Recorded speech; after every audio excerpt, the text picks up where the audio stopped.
கரூர் அதிமுக வேட்பாளர் எம்.ஆர். விஜயபாஸ்கர் இரட்டை இலை சின்னத்திற்கு தீவிர வாக்கு சேகரித்தார்.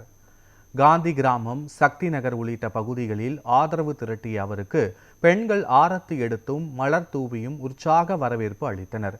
மூதாட்டி ஒருவரின் காலில் விழுந்து எம்.ஆர். விஜயபாஸ்கர் ஆசி பெற்றார்.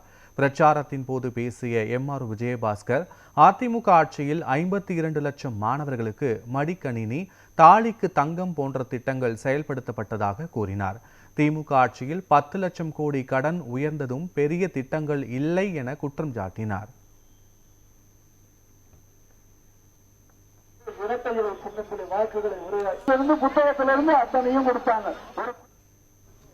விடியல தரம்னு சொன்ன விடியா திமுக அரசு மக்களை ஏமாற்றி ஆட்சிக்கு வந்து 5 ஆண்டு காலம் முடிந்து விட்டது. இந்த 5 ஆண்டு காலத்தில் சொன்ன வாக்குறுதிகள் எதையும் நிறைவேற்றாம 5,5 லட்சம் கோடி கடனை வாங்கி 4 லட்சம் கோடி ஊழலை பண்ணுதான் மிச்சம்.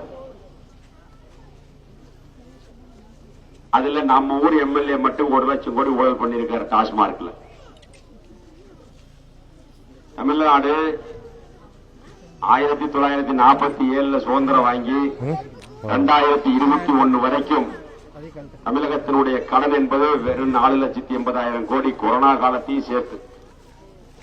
கொரோனா காலத்தில் வருமானம் இல்ல, சம்பளம் கொடுக்க வேண்டி இருந்தது. அது மட்டும் இல்ல, மருத்துவம் பார்க்க வேண்டி இருந்தது. அதனால 4,80,000 கோடி. ஆனா 5 வருஷத்துல 5,5 லட்சம் கோடி கடனை வாங்கி இன்னைக்கு தமிழகத்தினுடைய கடன் என்பது 10 லட்சம் கோடி ஆகி போச்சு. அப்படியே 10 லட்சம் கோடினா அப்படி ஏதாவது திட்டங்கள் வந்திருக்குதா? அதுவும் இல்ல.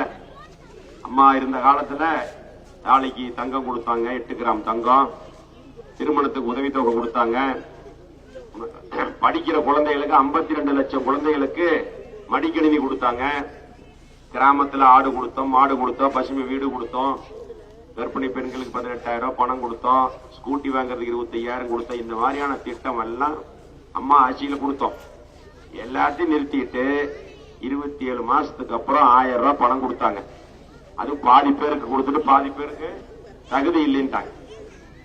ஆனாலும் 5,5 லட்சம் கோடி கடன்.